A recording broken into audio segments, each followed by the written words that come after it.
Facebook ও টিকটকে লাখো follower আর চটকদার lifestyle সুন্দরী নওশিন রিত নায়না। এই গ্ল্যামারের আড়ালে লুকিয়ে ছিল ভিন্ন এক অন্ধকার রূপ। চাঁপাইনবাবগঞ্জে এবার খোদ নিজের স্বামীর কয়েক লক্ষ টাকা হাতিয়ে নেওয়ার অভিযোগ উঠেছে ২২ বছর বয়সী এই তরুণীর বিরুদ্ধে। ভুক্তভোগী ফ্রিল্যান্সার স্বামীর দাবি, বড় বোন ও দুলা ভাইয়ের সহযোগিতায় নায়না গড়ে তুলেছেন এক ভয়ঙ্কর হানি ট্র্যাপ চক্র।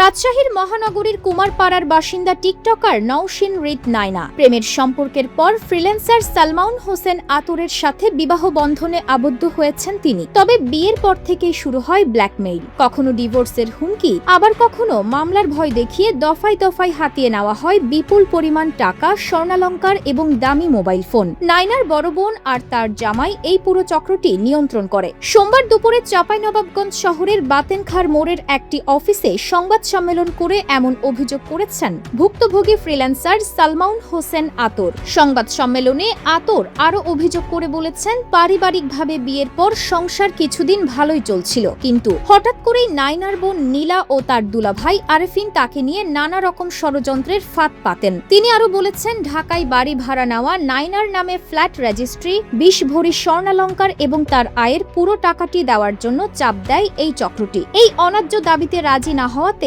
আতর বিদেশে থাকাকালীন সময়ে বাড়ির সব আসবাবপত্র নিয়ে চলে যান নায়না এবং তালাকের কাগজপত্র পাঠিয়ে দিয়েছেন।